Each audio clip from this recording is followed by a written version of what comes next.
Well, we want to welcome all of you on Facebook. Listen, we have quite a topic to talk about. We've been advertising about grief and navigating through grief. So many folks have lost loved ones, not just this year, but in the past maybe 2 or 3 years, maybe even longer, and have been carrying grief with them and haven't been able to really process it correctly. So we wanted to give a study tonight that would really be a help and a strength to you. And so all of us have already prayed for you guys who are watching. There are a house full of family members here who they themselves are going through grief with you. So we're just asking God's help and God's strength as we walk through this particular study, and again praying that it just really impact your life. I'll start by saying this. Grief is such a painful thing. And most often we would rather avoid thinking or even talking about it. But it's not healthy to suffer silently and alone. And look at your neighbor and say, just not healthy. It's just not healthy to suffer silently and alone. And unfortunately, the COVID restrictions have actually compounded a lot of people's grief. You know, it's prolonged closure because they're unable to have funeral services. It's also because of the social distancing has kept people from actually coming together and encouraging one another. Family and friends and church and community seem so distant. And it's for that very reason that I wanted to reach out with a little bit of love and support to all of those folks who are going through grief. I'll start by saying I'm no stranger to grief. I lost both of my parents when they were very young. Both of them were 47 years old when they passed. My dad went home to be with Jesus because of pancreatic cancer. My mom, 8 years later, at 47 years old, she had a brain aneurysm. And I miss them a whole bunch. And, after their passing, God sent me a wonderful, true friend by the name of Chris Serrano. And he came around, and he was just a real encouragement. And a few years into our relationship, Chris got diagnosed with a inoperable brain tumor. And just a few months after that, he went home to be with the Lord. And then the Lord replaced him with another special friend in my life named Chesco Valdez. And he led praise and worship here for a long time. Many of you remember him. He was a very close friend of mine. And just shortly, a few years after our friendship, Chesco ended up going home to be with Jesus because of a heart condition. And then I think about all of the many church family members who have also passed, went home to be with the Lord. I remember every single one of them, and my heart is still so close. So, like I said, I'm no stranger to grief, and so someone that you loved and someone that loved you has now passed, and you are now grieving. And in fact, I think we should kind of mention their names. What are their names? The names of the people that you're grieving. Can I hear a few? Mary, Lori, Rose, Jojo, Jolene. A list, yes. Adrian. Anyone else? Garci. Derek? Celia? Darren? And those of you on Facebook, I'd love for you to put the name of your loved one, the one you're missing, the one you're grieving, in the comment section. Just write it in. Write their name. Now, while our past loved ones might be experiencing the joys of heaven, we're here wounded, broken, and a little bit of a mess. And it's because death can be extremely hard and trying for us survivors. See, death overwhelms us. It confuses us. It frustrates us.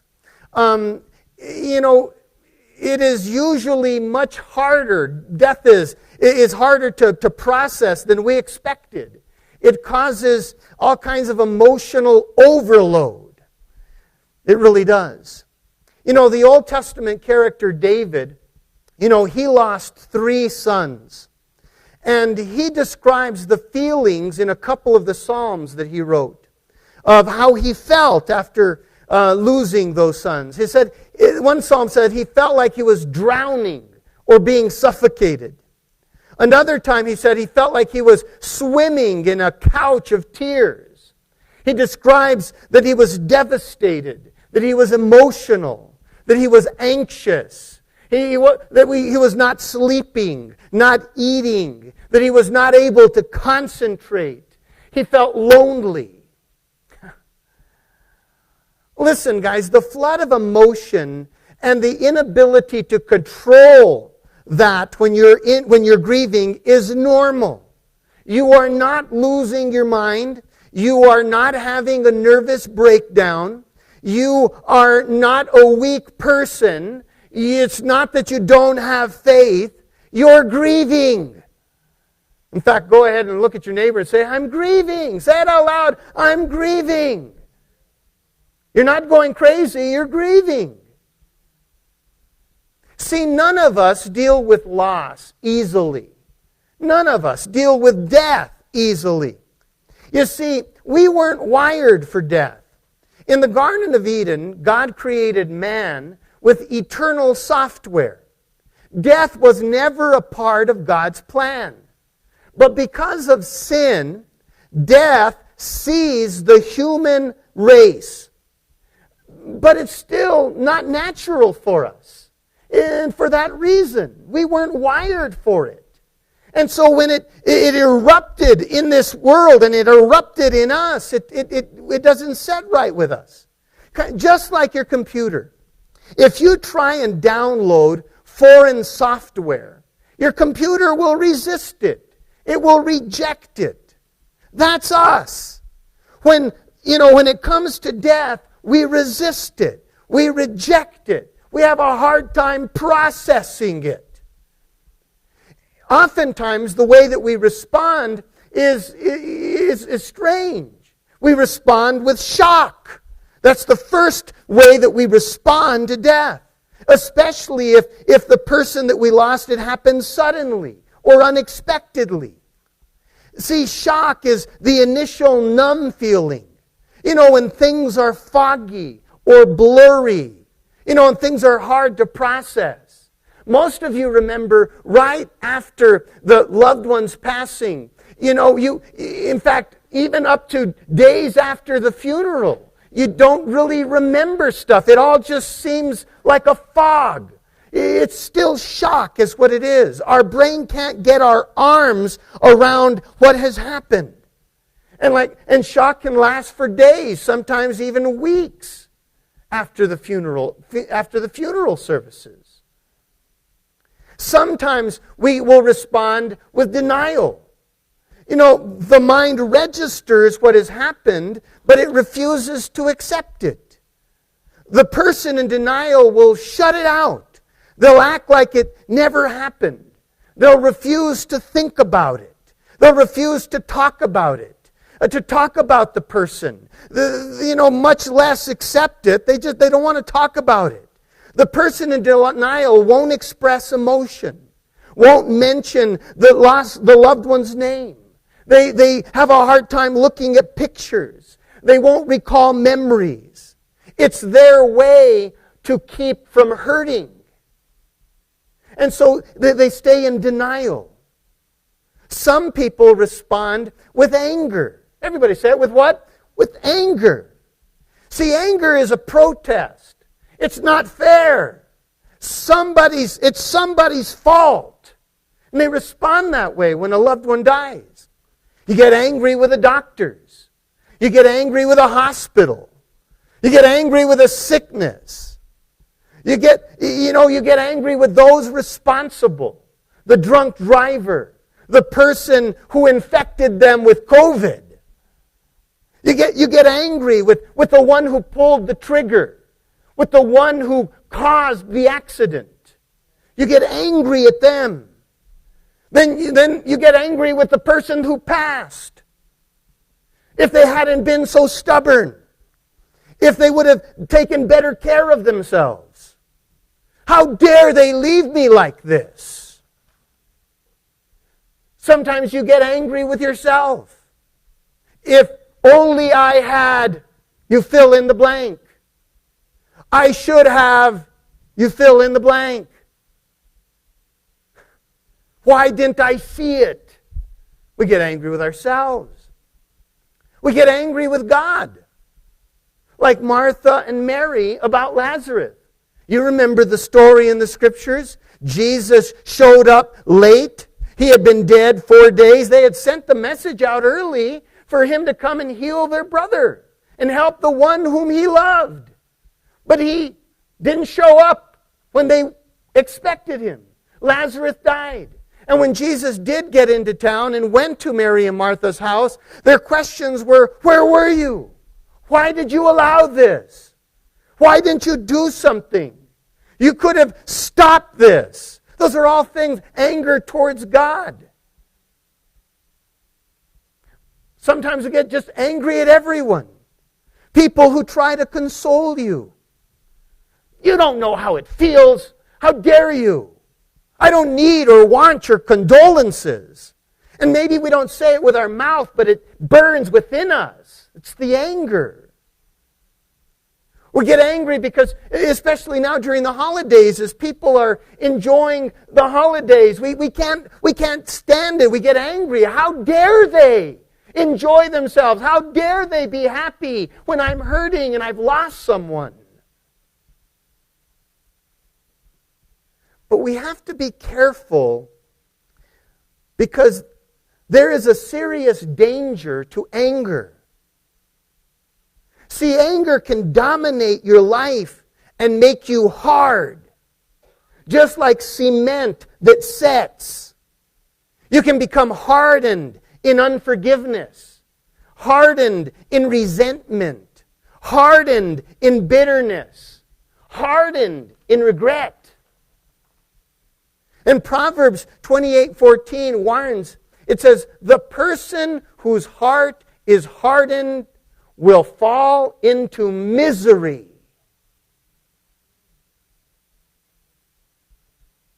Wow. So we have to be careful with anger. It's one of the responses. It's a natural response. Just like the shock, just like the denial. Anger is one of those responses, but we have to be careful that it doesn't consume us. Another common response is pain. That's mental anguish. You know, it comes with uncontrollable emotions, paralyzed moods, overwhelming grief, throbbing guilt, biting regrets, emptiness, pain, like you've never felt before.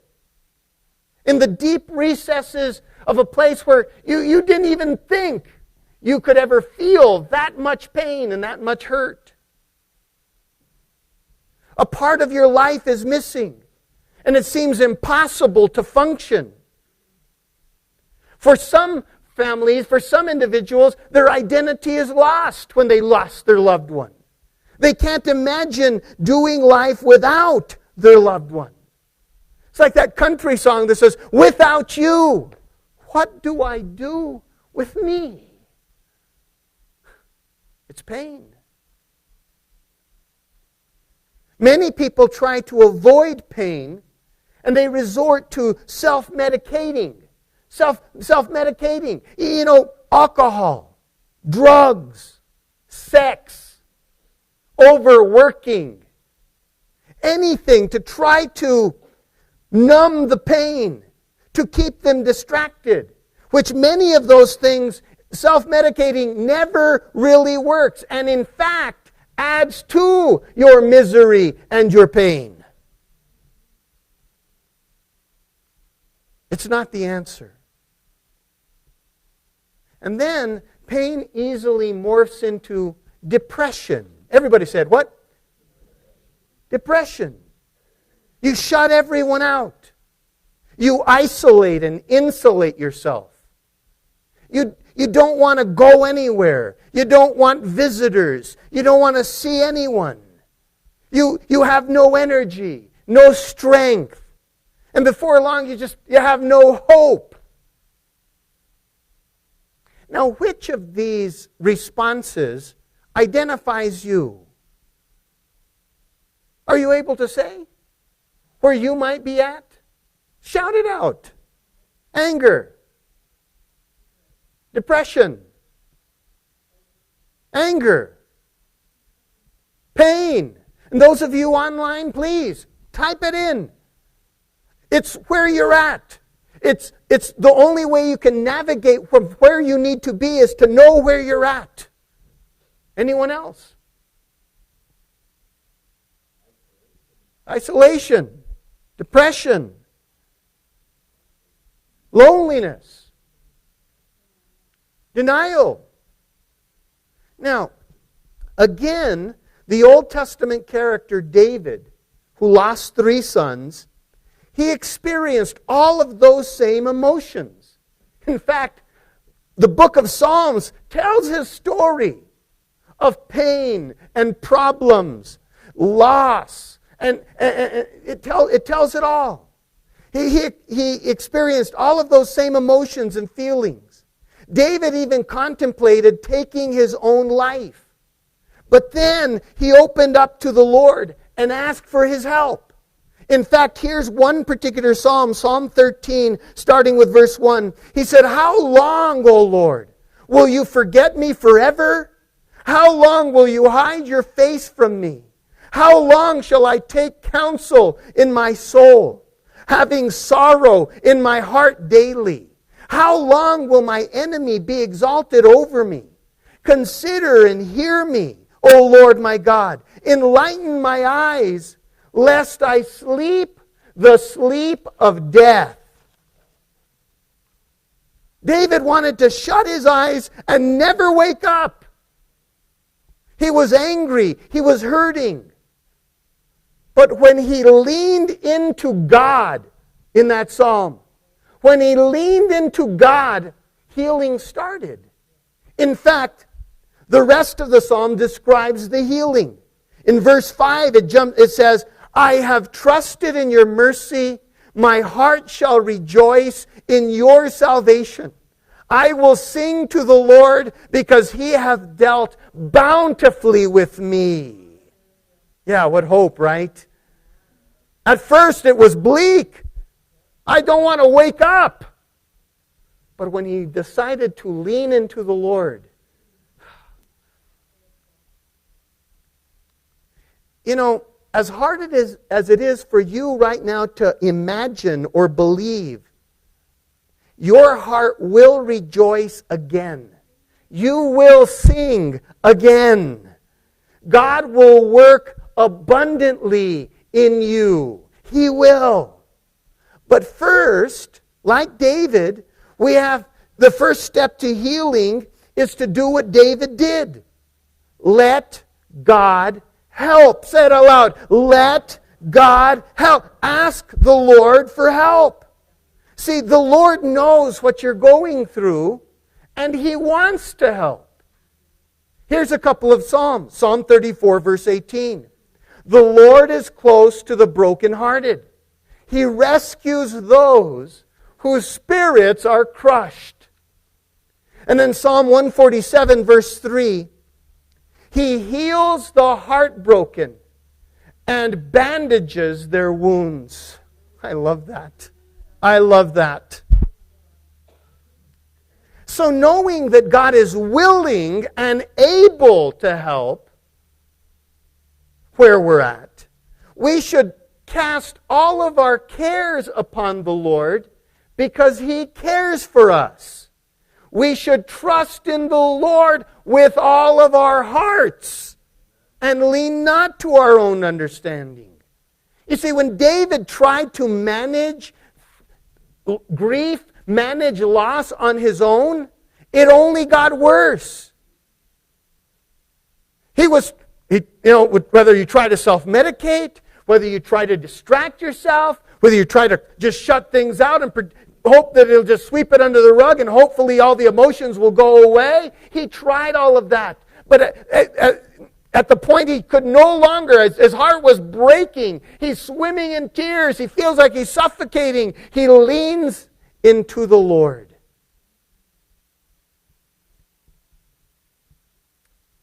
When you do that, whenever you lean into the Lord, the God of all comfort will show up. Just say it out loud. The God of all comfort will show up. So that's the first thing. Lean into let God. Ask Him for His help. Then the second thing we can do to help in our grief, of wherever we're at, is surrender. And this is probably the hardest to do. Everybody say the word what? Surrender. Surrender to the loss. Now what does that mean? It's like an amputee, loses a limb. A part of them is missing. A part of them that will never come back. Life will never be the same for the amputee. But if they don't surrender to it and move toward healing, things will go really, really dark. If they just continue to self-medicate or spiral into depression, they will never come out of it. The same is true when we lose a loved one. It's like an amputee dealing with that. Life will never be the same. Without them. But if we are to survive, we're going to have to acknowledge and prepare to make the adjustments so that we can keep running our race. Everybody say your race or our race. In fact, look at your neighbor and say your race. So you catch that? See, a person who loses a limb, if they just give up, there's nowhere else to go. It's the one that survives is the one that starts recognizing, I'm going to have to accept where I'm at. I'm going to have to accept this loss, and now I'm going to have to, deal with it. I'm going to process through it. I'm going to, and many of them become better for it. When Abraham's wife, Old Testament patriarch Abraham, when his wife died, it was heartbreaking. But Abraham resolved to keep running his race. His wife's race was finished, but he still had his race to run. And so he realized that he had to continue. When David's child died, his infant died, it was devastating. But he resolved to keep running the race. When the patriarch Jacob was on his deathbed, he called in his sons and he told them, I have finished my race. You must finish yours. He said, keep going. The Apostle Paul wrote Timothy the same thing. I'm about to be offered. My head is about to be severed. I have run my race. I have finished my course. I have kept the faith. Timothy, you keep running yours. You guys get it, right? Don't give up. Say it out loud. What? We can't allow our grief to rob God or to rob the other survivors in our family. So don't give up. See, your kids need you. Your spouse needs you. Yes, you've gone through a terrible loss. The person you loved their race is finished. Your race is not. God needs you. Your family needs you. Your kids need you. Other people around you, they still need you. So can you look at your neighbor again and say, don't give up. There's an incident in the Old Testament where the great King Uzziah died. He was one of the best kings since David. The nation, of course, after he died, was distraught. They were fearful, and including Isaiah the prophet. They were devastated. But God gave Isaiah a vision. In Isaiah chapter 6 and verse 1, here's what it says. In the year King Uzziah died, Isaiah said, I saw the Lord high and holy and lifted up, sitting on his throne. The takeaway was, in the midst of our pain, in the midst of our worry, in the midst of our loneliness, in our doubt, in our fear, God is still on the throne, and He can help you through the grief. He can. He will navigate you through the storm.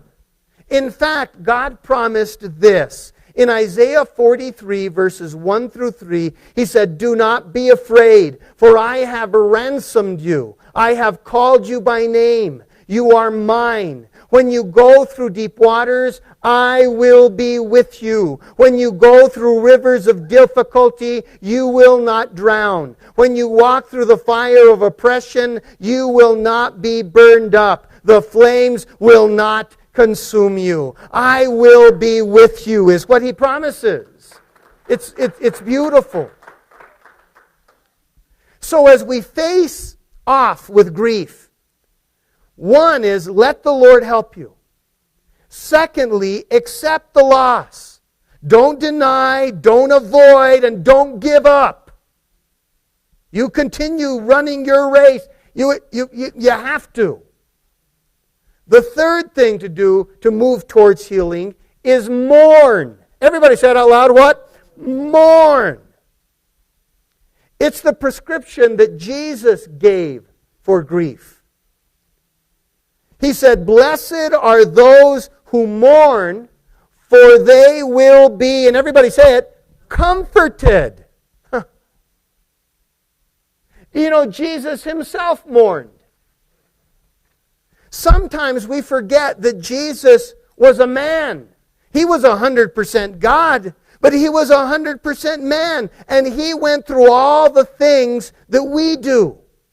I mean, the Bible doesn't record it, but Jesus' earthly dad died.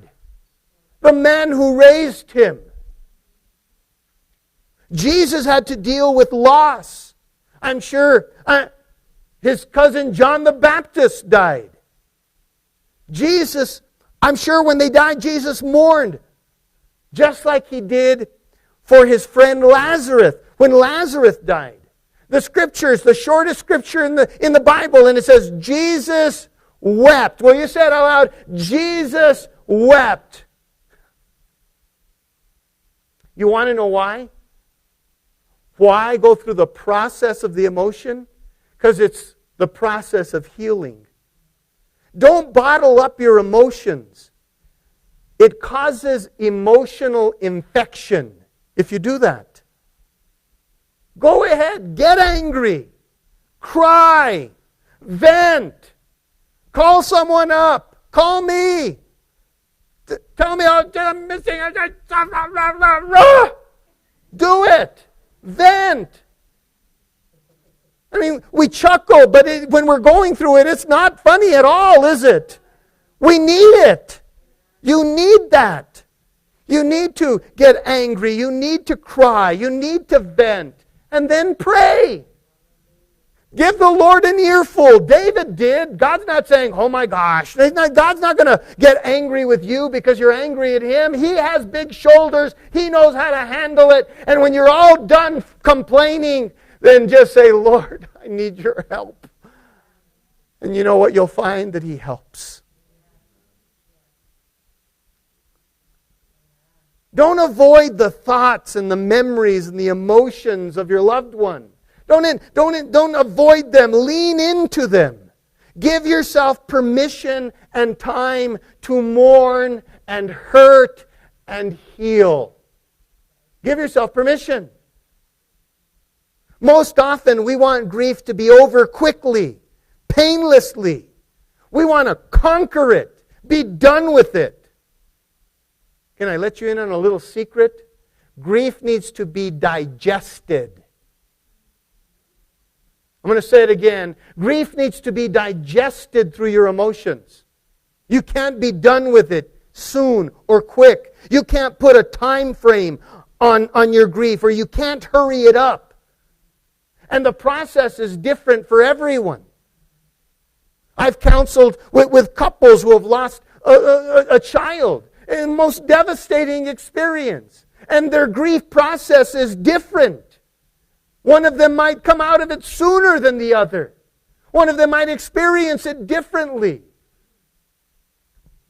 It takes the time that it takes for each individual. But it has to be digested. It has to be processed. You can't get over it. You can't go around grief. You have to go through it. I'm going to say that again because it's one of the most important things you'll learn. You can't get over it. You can't get around it, grief. You have to go through it. And the Lord will be with you. He promised. Other people might even get impatient with you, especially those that are the closest to you. It's common. Maybe their grief they processed quickly. Maybe they're in denial and they don't want you crying because they don't want to have to deal with the pain. You know, there's a lot of reasons. But you know, they're wanting you to rush through it. They're impatient with you. Listen, don't beat yourself up and don't let others impose unrealistic expectations for your grief. You grieve through the process and the time that it takes for you so that you can heal. That brings me to my final step. Not the final step, because I'll have you know that grief is a huge topic, okay? Has a lot of facets. I'm just kind of giving you some generalities here that hopefully will help you. The final step towards healing is this one. Everybody say it out loud. Remember. Say it again. Remember. Like I said earlier, some people tend to avoid the pain of their loss by suppressing their memories, their emotions, and their feelings. But suppressing those memories and feelings doesn't heal. In fact, it infects you further, as I said. You get emotionally infected. Deep wounds and deep grief require attention. Look at your neighbor and say they require attention.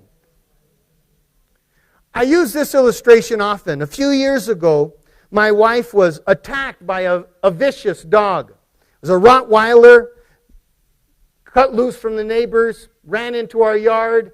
She was climbing into our vehicle, and he just came up from behind and ripped into her leg. Because of the depths of the wound, she had sustained 55 or so stitches. They actually had to stitch at different levels. One of the things that was, because the depth of the wounds, she was referred to the wound clinic in Santa Fe. Well, neither her nor I knew what the wound clinic was. We had absolutely no idea. So when we show up, and it had been a week or so after the attack, and we show up to the wound clinic, and they take her in the exam room, and then all of a sudden they're examining her leg and the scab, and then the doctor gets a scalpel. And he starts going down towards your leg, and I'm like, whoa, what are you doing?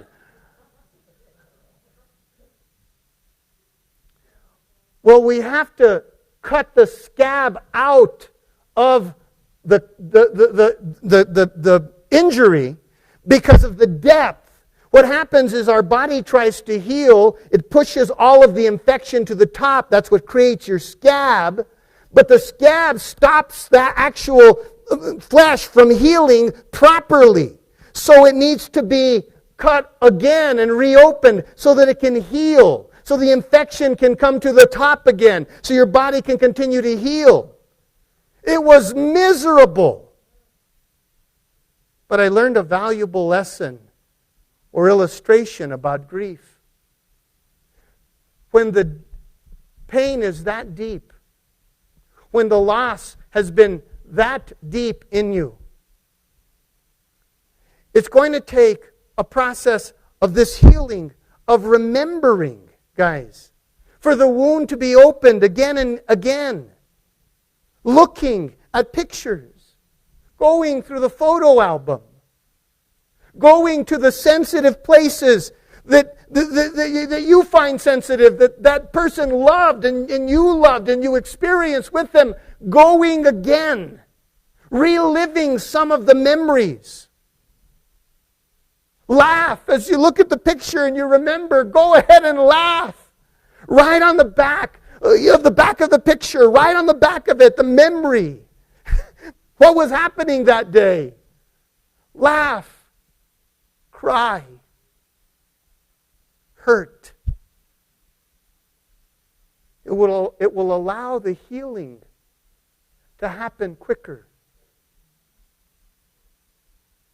I know that some people say, I just can't do it. I can't do it. I was in that exam room with my wife. She couldn't do it. I couldn't do it. But it had to be done because it was helpful for her physical body. This is helpful for your soul. Because if you harden, remember the dangers of that. Bitterness, anger, resentment, unforgiveness. So go to those places. Look at those photos. Laugh and cry. Miss them. Hurt. It will sting. It will. But the process will result in healing. Listen, the fact of the matter is, when we lose a loved one, we'll never be the same, but we will heal. You will heal. So recognize where you are in the grief. Okay? Shock, denial, anger, depression. Recognize where you are. Then ask the Lord for help. Surrender to the loss. Mourn. And remember. Keep their memory alive. Talk about them. Laugh about them. Remember. And heal. I'll close with Psalm 30, starting with verse 2. O Lord my God, I cry out to you, and you healed me. O Lord, you brought my soul up from the grave. You have kept me alive, that I should not go down to the pit. Sing praise to the Lord, you saints of His, and give thanks at the remembrance of His holy name. For weeping may endure for a night, but joy comes in the morning. There's healing. There's healing.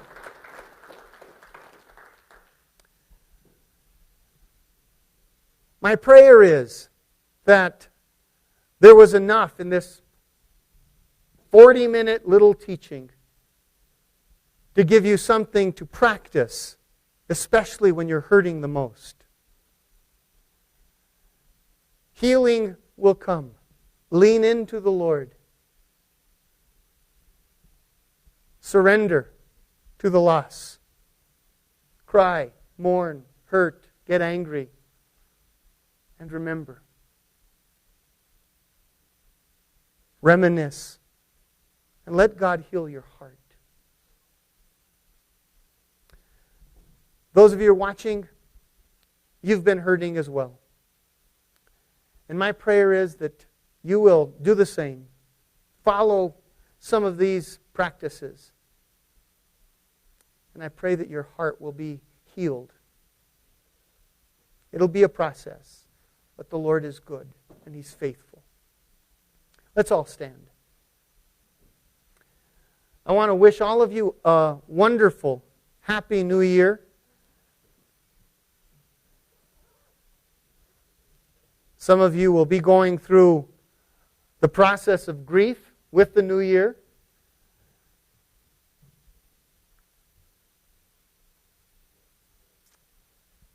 Well, we will see the Lord's wonderful grace, wonderful healing. Father, thank you for this time that I got to spend with your people, with your sheep. You love them so much. And I thank you, Father, for giving us the strength and encouragement that we need to navigate through where we're at. I pray, Father, that we just see your light. And Lord, that we'll just keep following. And you are the shepherd that leads us through the valley of the shadow of death, all the way through it to the places that you want us to be. So thank you for that, Lord, in Jesus' name. The Lord bless you, and the Lord keep you. The Lord make His face to smile on you this week and be gracious to you and give you peace. May the beauty of the Lord be upon you, and may He establish all the works of your hands. I love you guys. I'll see you on Sunday, Saturday or Sunday.